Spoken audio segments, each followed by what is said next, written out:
क्या है टॉपिक? पार्श्विक विस्थापन। इंग्लिश में क्या कहते हैं इसको? Lateral displacement. ठीक है, ध्यान देंगे।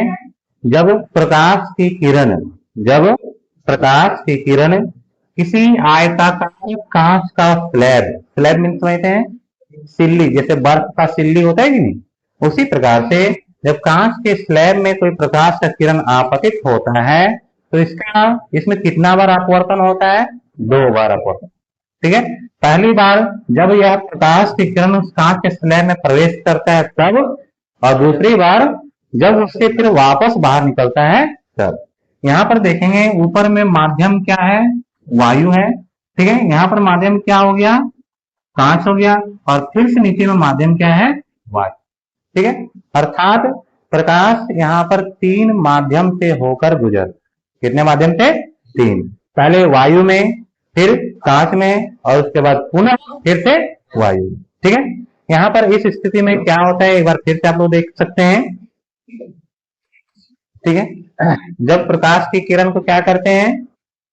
स्लैब से जब गुजारते हैं तो क्या होता है? ध्यान देंगे, दिखाई पड़ता है ये प्रकाश का किरण यहाँ तक, और यहाँ आने के बाद ये सीधा न जा करके यहाँ पर मुड़ जाता। ठीक है, अर्थात यहाँ पर इसका क्या हो जाता है? अपवर्तन। देख सकते हैं ये प्रकाश का किरण आपतित किरण, और यहाँ से इस बिंदु पर आपतन बिंदु से ये क्या हो जाते हैं? अपवर्तित, अपना रास्ता को परिवर्तित करके अपने रास्ते से विक्षेपित हो जाते हैं। ठीक है, विचलित हो जाता है, और पुनः जब यहाँ से निकल रहा होता है उस समय इसका फिर से अपवर्तन होता है।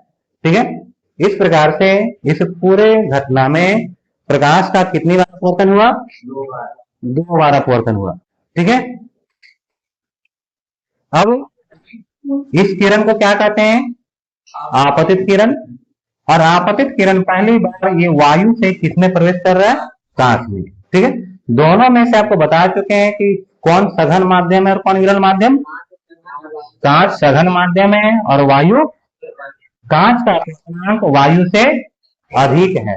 जिसका अपवर्तनांक अधिक होता है उसका सघनता घनत्व भी अधिक होता है। ठीक है, तो जब कांच ये प्रकाश किरण वायु से कांच में प्रवेश कर रहा है तो यह देखते हैं कि इस बिंदु का आपतन बिंदु, और आपतन बिंदु पे क्या खींचे हैं?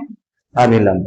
ठीक है, इसका वास्तविक जो पथ है वो ये है। ठीक है, लेकिन ये इसमें ना जाकर के थोड़ा सा इधर मुड़ जाता है, विक्षेपित हो जाता है। और किधर मुड़ जाता है? ये अभिलंब है, अभिलंब की ओर मुड़ जाता है। ठीक है, पुनः जब यह अपवर्तित किरण आगे जब पहुंचता है तो पुनः जब यहाँ से वापस निकल रहा होता है उस समय फिर से इसका अपवर्तन होता है। ठीक है, और यहाँ पर इसका जो वास्तविक पथ है वो ये है। ठीक है, लेकिन इसमें ना जा करके ये फिर से विक्षेपित हो जाता है, और इस स्थिति में यह अभिलंब से दूर मुड़ जाता है। ठीक है, अर्थात यहाँ पर हम क्या देख रहे हैं कि जब प्रकाश की किरण विरल माध्यम से सघन माध्यम में प्रवेश करती है यह अभिलंब की ओर झुकती है, मुड़ती है, और जब सघन से विरल में जाती है तो ये अभिलंब से दूर मुड़े। ठीक है, अब इसमें प्रश्न कई प्रकार से पूछे जाते हैं, ध्यान देंगे। जब प्रकाश किरण विरल से सघन में जाएगा उस स्थिति में ध्यान देंगे इस कोण को क्या कहेंगे? आपतन कोण। क्या कहेंगे इसको? और यहाँ पर जो कोण बनेगा अभिलंब और अपवर्तित किरण के बीच का कोण, इसको क्या कहेंगे? अपवर्तन कोण। बता सकते हैं दोनों में क्या संबंध है? क्या ये दोनों बराबर है क्या? नहीं। ठीक है, दोनों बराबर होता था, आपतन कोण बराबर अपवर्तन कोण, लेकिन यहाँ पर ये दोनों बराबर नहीं होता है। ठीक है, यहाँ पर देख सकते हैं जब ये अभिलंब की ओर मुड़ गया ये का मान उनसे क्या हो जाता है? छोटा हो जाता है।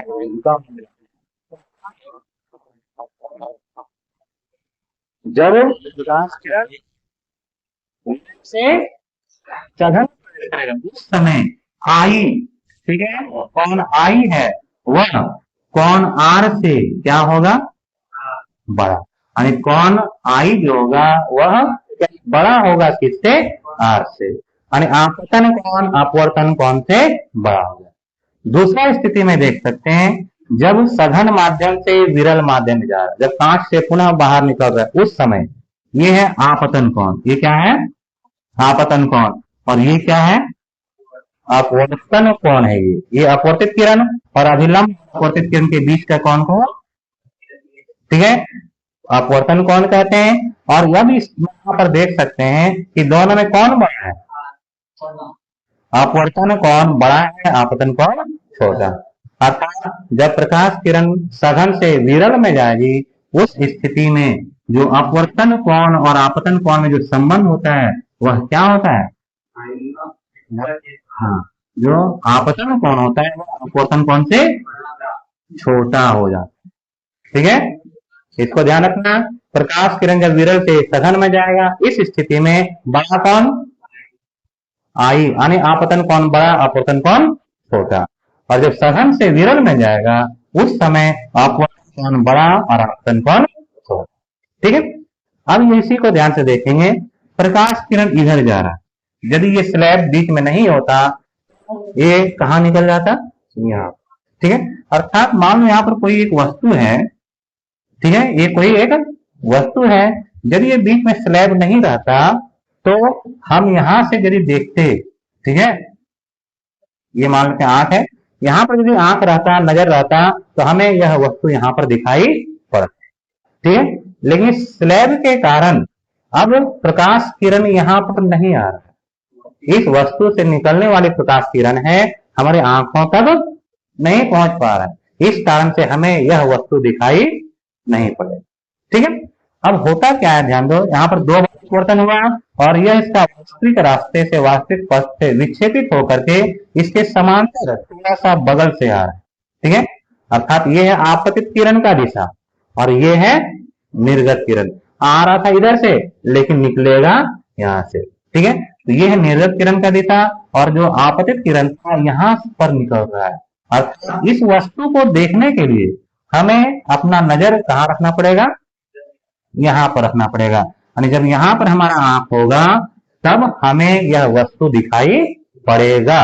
लेकिन यहाँ भी एक चीज ध्यान देंगे, यह वस्तु दिखाई तो पड़ेगा जरूर, लेकिन हमें कहाँ प्रतीत होगा?